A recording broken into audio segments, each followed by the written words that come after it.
د محرم د میاش د شروع کېدو مطلب دی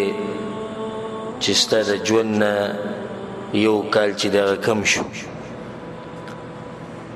او یو کال سفر هغه ته د آخرت طرف ته وکړو ځکه چې د هجرۍ دا کال چې کم دی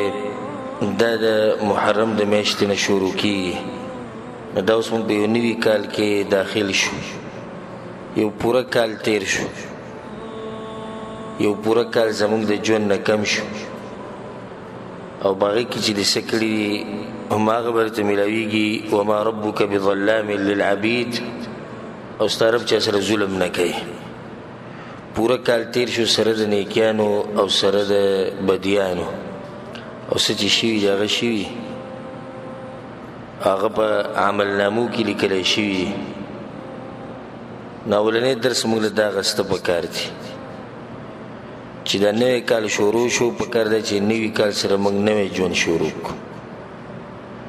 او ډېر خلک نوی کال بس دغې ته وي چې مبارکیانې ورکوي یو بل وایي نوی کال شروع شو سم خوشحال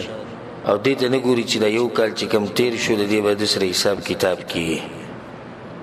د دې به دې تپوس کیږي وعن عمره فيما أفناه وعن شبابه فيما أبلاه دې به تپوس کیږي چې دا عمر دې به څه کې تیر کړی او دا ځواني دې به څه کې خاورې کړې وه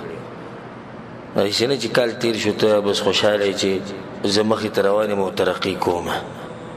بلکې ته به سوچ کې ودرېږي او بدیږي چې ما تیر شوي کال لکم کال چې تیر شو ما څه کړي او دغه کال ډېرو ملګرو موږ سره تیر کو د نوی کال د هغوی په نصیب کې نه اوس هغوی الله سبحانه وتعالی ته مخامخ شوي دي پته نه چې څه معامله به ورسره شوي الله دې ورسره د خیر معامله وکړي د دې درسونو کسان زه یادومه زه لرې نه ځم او که لرې لاړ شو نو بیا خو ډېر خلک وفات شوي خو دې درسونو کې موږ سره ناس پاس کسان او ما د تیر شوي کال په ابتدا کې هم داسې یو بیان کړی و د هغې عنوان یو کال سفر د رب العالمین طرف ته وشو او په هغې کې ما دا ویلو چې کیدی شي دا کال د دې بعضو ملګرو اخرنی کال بیا په ژوند کې رانه شي لکه دغه ملګرو دا کوم چې مړه شوي دي اوس په قبرونو کې پراته دي که چېرته هغوی زما دا خبره زړه ته کوزه کړې وه او عمل یې پرې کړی او دغه اخرنی کال هغوی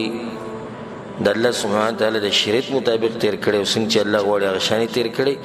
نو اوس په دغه مزي انشاءالله د الله سبحانه تعالی دغه امید دی او موږ په دې کال کې داخل شو دا کال د دې په ابتدا کې بالکل په دې ابتدا کې زموږ یو ملګری درسونه وفات شو او سبحان الله لرې سله تیر شوي جمعه کې موږ سره اوس نشته تیر شوي جمعې په درس کې په دې درس کې هغه دې ستنې سره ناست او اوس نشته اوس په خاورو کې پروت دی او که چېرته دا مړي راپاڅېدی که نه ده پسې تلو راپاڅوم چې ته سوی دې درسونو مبارک کې څه فایدې شتي که نه چې تاسو ته بیان کړی چې د دې عبادت څومره ضرورت دی په دې کنده کې دننه څومره ضرورت دی د نیکیانو ته په دې کنده کې دننه خو دغه دی چې مړي څه ویلی نه شي او څه اورېدی نه شي مړه دي خو دې نه که ما ورته عبرت وانخلو نو بیا د بلې شي نه عبرت نشو اخیستی بعض کتابونو کې دا واقعه راځي داسې ویلی کېږي چې یو کس په بني اسرائیلو کې ملک الموت ته کم ملک چې رساګانې اخلي هغه ته دا ویلي وي کله چې زما نه ساه اخلي نه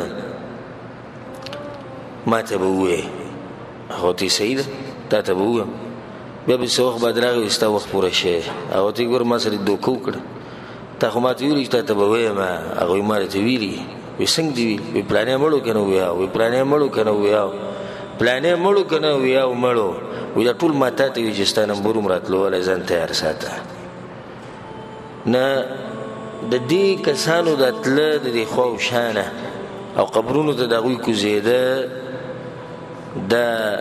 زمونږ دپاره یو ټلۍ ده یو تنبیه ده چې د دې نه بعد ستا نمبر دی نو څنګه چې دا ملګرو دغه ملګرو دا کال تیر نه کو یا یې پوره نه کو یا ورته نوی کال په نصیب نه شو داسې اوس هم موږ سره بعض کسان به دې ناسي چې دا کال د هغوی د اخرنۍ د ژوند اخرنۍ کال دی او کیدای شي هغه زید او کیدای شي ته خو یو خو به کیدی نو بیا یو نوی ژوند شروع کړه نوی کال نوی ژوند دا ول عنوان ورکا نوی کال نوی ژوند او نوی ژوند هغه شروع کړه د الله سبحانه وتعالی پر رابطه سره چې تر هغه سره رابطه جوړه کړه سره رابطه مضبوطه کړه توبه وباسه خالص الله سبحانه وتعالی ته رجوع او دا ګوره د سوچ خبره ډیره چې د تیر شوی کال چې کوم تللی د ټول نوټ شوی وما كان ربك نسيا او ستاسو د رب نه ګوره سیری چې څه شوي د هغه ټول نوټ شوي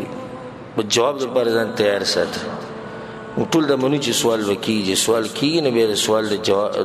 د جواب دپاره بیا ځان تیار ساته چې جواب دې سره رښتیا و که نه خو نور هر سړی ښه پوهېږي په دنیا باندې که موږ نه تپوس وکړي نو سم دا بس پکې شروع کړي نو بیا ختمېږي نه دا خبرې نو بیا دا بس پکې یو بل ته نصیحت کوي په دې مسافرۍ کې ګوره وي دا وخت ضایع کوي په دې سعودي عرب کې ناسې مزدوري نه کوي دا ملک خو د مزدورۍ دی دا خو همیشه د اوسېدو نه دی نو دغه شان موږ تا ته وایو چې د دنیا د اوسېدو ځای نه دی دا یو وختي طور پکې موږ یو نو څنګه ته بېکاره ناستې او کوشش او مهنت نه کوي د الله د راضي کولو لپاره دا یو نصیحت شو